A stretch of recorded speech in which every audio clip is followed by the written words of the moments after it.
அனைவருக்கும் வணக்கம் தோழர்களே. எல்லாரும் எப்படி இருக்கீங்க? ரொம்ப மகிழ்ச்சியா இருப்பீங்க அப்படின்னு நினைக்கிறேன். இன்னைக்கு பார்த்தோம் அப்படின்னா, இந்த அரசியலமைப்பு சட்டம் உருவாக்கும் போது எத்தனை குழுக்கள் இப்போ உருவாக்கப்பட்டது, அதற்கு தலைவர்களாக யாராவது இருந்தாங்க அப்படின்றத பத்தி பார்க்கலாம். ஓகேங்களா? ஸோ இந்திய அரசியலமைப்பு சட்டம் உருவாக்குறதுல மொத்தம் 23 குழுக்கள் இருந்துச்சு. ஓகேங்களா? அந்த 23 குழுக்கள்ல பார்த்தோம் அப்படின்னா, பெரிய குழுக்கள் அப்படின்னு சொல்லிட்டு 8 குழுக்களும், சிறிய குழுக்கள் அப்படின்னு சொல்லிட்டு மொத்தம் 15 குழுக்கள் இருந்துச்சு. அதுல பெரிய குழுக்கள் பாருங்க, மொத்தம் 8 குழுக்கள் இருக்குல்ல. அதுல பெரிய குழுக்கள் மொத்தம் 4 பேர் தலைமை தாங்கியிருப்பாங்க. ஓகேங்களா? ஜவஹர்லால் நேரு அவர்கள், சர்தார் வல்லபாய் பட்டேல், டாக்டர் BR அம்பேத்கர், அப்புறம் ராஜேந்திர பிரசாத். ஓகேங்களா? ஸோ இந்த 4 பேரை தவிர வேற யார் ஆப்ஷன் வந்தாலும் நீங்க என்ன பண்ணலாம், ஒமிட் பண்ணிட்டு போயிட்டே இருக்கலாம்.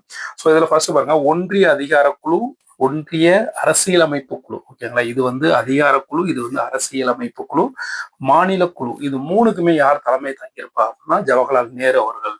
இந்தியாவின் முதல் பிரதமரான ஜவஹர்லால் நேரு அவர்கள் தலைமை தாங்கியிருந்திருப்பார். இரண்டாவது, மாகாண அரசியல் குழு மற்றும் ஆலோசனை குழு.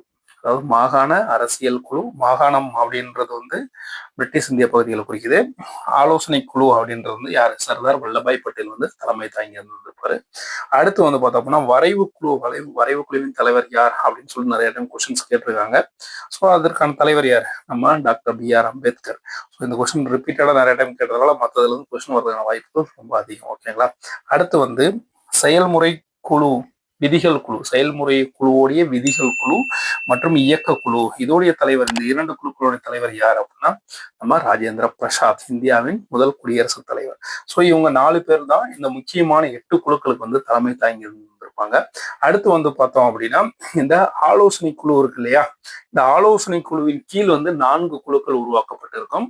ஆலோசனை குழு இருக்கிற முக்கியமான 4 குழுக்கள் என்ன அப்படின்னா, அடிப்படை உரிமைகளுக்கான குழு, சிறுபான்மையினருக்கான துணைக்குழு, வடகிழக்கு பழங்குடியினர் பகுதி மற்றும் அசாம் அல்லாத பகுதியாக விளக்கப்பட்ட பிற பகுதிகளுக்கான துணைக்குழு, அடுத்து அசாம் பகுதிகளுக்கான துணைக்குழு. இந்த 4 குழுக்களுக்கும் ஒவ்வொரு தனித்தனியா தலைமை தாங்கியிருப்பாங்க. யார் அப்படின்னா, அடிப்படை உரிமைகளுக்கான குழு JP கிருபாலினி அவர்கள் தலைமை தாங்கியிருந்திருப்பாங்க. அடுத்து சிறுபான்மையினருக்கான துணைக்குழு அப்படின்றது பார்த்தோம்னா SG முகர்ஜி அப்படின்றவங்க தலைமை தாங்கி வந்திருப்பாங்க. வடகிழக்கு பழங்குடியினர் பகுதி மற்றும் அசாம் அல்லாத பகுதிகளுக்கான துணைக்குழுவுக்கு, அதாவது விளக்கப்பட்ட பிற பகுதிகளுக்கான துணைக்குழுவுக்கு தலைமை தாங்கியவர் யார் அப்படின்னு பார்த்தோம்னா கோபிநாத் பார்த்தோலி அப்படின்றவர் தலைமை தாங்கி வந்திருப்பாரு. அடுத்து அசாம் பகுதிகளுக்கான குழு, ஏன்னா அசாம் ஆல்ரெடி விளக்கப்பட்ட பகுதின்னு சொல்லிட்டு இதுல சொல்லிட்டோம் இல்லையா. ஸோ அந்த அசாம் பகுதிகளுக்கான துணைக்குழுவுக்கு யார் தலைமை தாங்கியிருப்பா அப்படின்னா AV தாக்கர் அப்படின்றவர் தலைமை தாங்கியிருப்பார். அடுத்ததாக சிறிய குழுக்கள் 15களை பத்தி பார்க்கலாம்.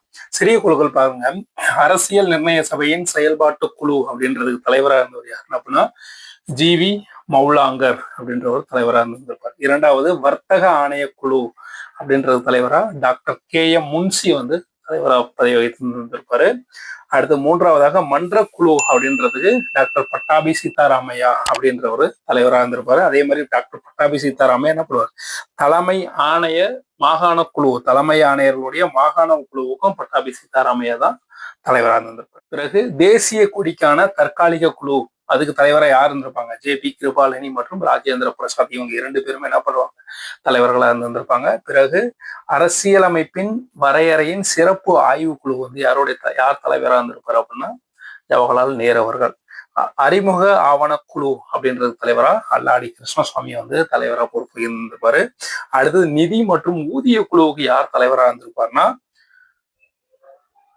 டாக்டர் ராஜேந்திர பிரசாத் இருந்திருப்பாரு. அடுத்தது பத்திரிகை துணை ஆய்வுக்குழு அல்லது துணை தொகுப்பு குழுவுக்கு தலைவராக யார் இருந்திருப்பாரு அப்படின்னா உஷாநாத் சென் அப்படின்றவர் தலைவராக இருந்திருப்பாரு. அடுத்தது தலைமை ஆணையர் மாகாண குழு ஆல்ரெடி பார்த்துட்டோம், டாக்டர் பட்டாபி சீதாராமையா. அடுத்தது மொழியியல் மாகாண குழுவுக்கு தலைவராக யார் இருந்திருப்பாரு அப்படின்னா SK தார். இந்த கொஸ்டின் நிறைய டைம் கேட்டிருக்காங்க. ஓகேங்களா? ஸோ இது ரொம்ப ரொம்ப இம்பார்ட்டன்டான ஒண்ணு. ஓகேங்களா? அதாவது மொழியியல் மாகாண குழுவின் தலைவராக இருந்தவர் யார், SK தார். அடுத்தது நிதி நிபுணர் குழுவுடைய தலைவராக யார் இருந்திருப்பாங்க அப்படின்னா நளினி ராஜன் சர்க்கார் அப்படின்றவர் நிதி நிபுணர் குழுவின் தலைவராக இருந்திருப்பார். பிறகு உச்ச நீதிமன்றத்தின் தற்காலிக குழுவின் தலைவராக இருந்திருப்பார் யார் இருப்பாங்க, S வரதராச்சாரியார். இவங்களை, அதாவது 12 குழுக்களுக்கு தலைவர்கள் இருந்திருப்பாங்க. இந்த 3 குழுக்களுக்கு மட்டும் தலைவர் இருந்திருக்க மாட்டாங்க. என்ன அப்படின்னா இந்தி மொழிபெயர்ப்பு குழுவுக்கு தலைவர் கிடையாது, அதே மாதிரி உருது மொழிபெயர்ப்பு குழுவுக்கும் தலைவர் கிடையாது. 1947 இந்திய விடுதலை சட்டத்துடைய விளைவுகளை பற்றி ஆராய்வதற்கான ஒரு குழு அமைச்சிருப்பாங்க, அதற்கான தலைவரும் கடைசி வரைக்கும் போடாமையே இருந்தது. ஸோ இதோட இந்திய அரசியலமைப்பு சட்டத்தில் இருக்கிற முக்கியமான 23 குழுக்கள், பெரிய குழுக்கள் 8, சிறிய குழுக்கள் வந்து 15, அது மட்டும் இல்லாமல் ஆலோசனை குழுவில் 4 குழுக்கள் இருக்கும். அதையெல்லாம் முழுமையாக நம்ம பார்த்தாச்சு. அடுத்து வந்து என்ன பார்க்க போறோம் அப்படின்னா, வரைவு குழுவை பற்றி ஒரு முழுமையான தகவல்களை பார்க்கலாம். நன்றி நண்பர்களே.